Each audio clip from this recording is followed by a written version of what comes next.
ঘুড়ির সুতোর কারণে দুর্ঘটনার খবর আমরা প্রতিনিয়তই পেয়ে থাকি। কলকাতার মা উড়ালপুলে বাইক আরোহীর দুর্ঘটনা, কিংবা শান্তিপুরে রাজ্য সড়কের ওপরে 3.5 বছরের শিশুর সাথে দুর্ঘটনা। এরই মধ্যে খবর আসে না তাদের যারা বাক্য রচনার অক্ষম। এমনই এক ঘটনা ধরা পড়ল কাঁচরাপাড়া জোড়া মন্দিরে। ঘুড়ির সুতোয় আটকে ছটফট করতে থাকে একটি নিরীহ প্রাণ। দেখতে পায় স্থানীয় বাসিন্দা। তিনি যোগাযোগ করেন কাঁচরাপাড়া দমকল বিভাগের সাথে। তারাই যোগাযোগ করেন বন দপ্তরের সাথে। সঙ্গে সঙ্গে বন দপ্তরের কর্মীরা ছুটে আসে। কার্যত নিজের প্রাণের ঝুঁকি নিয়েই তারা উদ্ধার করে সেই প্রাণী, অর্থাৎ বকটিকে। কি বলছেন বন দপ্তরের কর্মী? Bureau report, news 24 Bangla live. আমরা যখন স্পটে পৌঁছে দেখি এখানকার স্থানীয় বাসিন্দারা আমাদের দেখায় যে একটি গাছে এই সুন্দর একটি নিরীহ প্রাণী বকটি, দেখতেই পাচ্ছেন যে কিরকম অ্যাটাক করছে, কিন্তু ডানায় একটু চোট লেগেছে, পায়ে চোট লেগেছে, যার জন্য আমরা এটা ওড়াচ্ছি না এখন। তো আমাদের শ্যামনগর রেস্কিউ টিম এটাকে রেস্কিউ করলো আমাদের কাঁচরাপাড়া ফায়ার ব্রিগেডের সহযোগিতা নিয়ে। তো অসংখ্য ধন্যবাদ জানাবো সেই সমস্ত ব্যক্তিদের যারা কল করে এই নিরীহ প্রাণীটাকে বাঁচানোর চেষ্টা করেছে। আর তার থেকেও সবথেকে বড় ধন্যবাদ যাদের না দিলেই নয়, আমাদের কাঁচরাপাড়া ফায়ার ব্রিগেডের অফিসারদের, যারা অত্যন্ত চেষ্টা করে আমাদের বন দপ্তর ব্যারাকপুরে যোগাযোগ করেন, সেখান থেকে আমাদেরকে পাঠানো হয়। আমরা এসে এই নিরীহ প্রাণীটাকে ঘুড়ির সুতো থেকে উদ্ধার করলাম। তো আমার প্রথম বক্তব্য, যেটা আমরা বারবার বলে থাকি সংবাদ মাধ্যমের মাঝখানে, ঘুড়ি ওড়ানোটা কোনো পাপ নয়। শৈশবে সবাই উড়েছি, একটা খুব আনন্দের একটা জায়গা। কিন্তু আমার কাছে বারবার অনুরোধ, এই চায়না সুতোটাকে, এই চায়না মাঞ্জাটাকে বয়কট করা দরকার।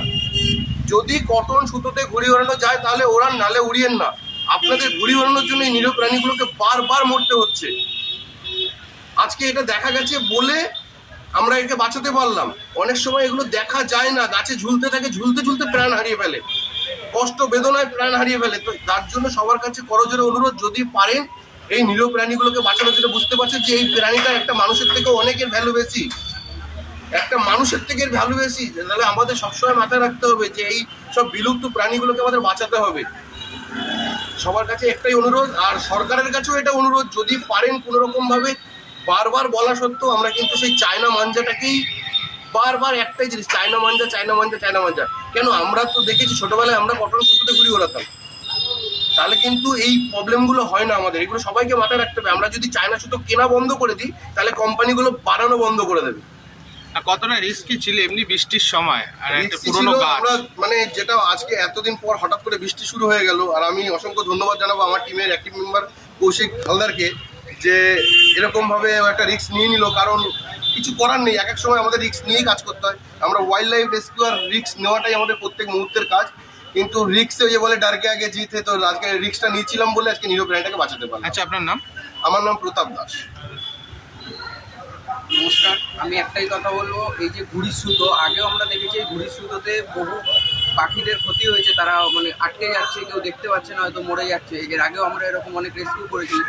তো এই ঘুড়ির সুতোটা না কেনাই ভালো। মানে এই সুতোটা এতটাই খারাপ জিনিস যে বন্য প্রাণীগুলো খুব ক্ষতি করে। তো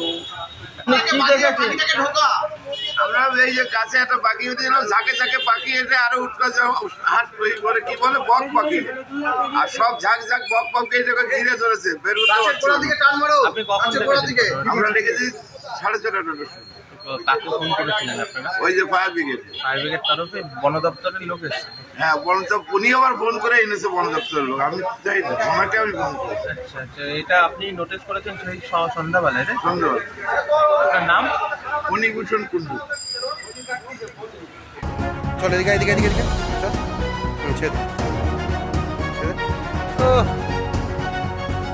ঠিক আছে, চলে যাও।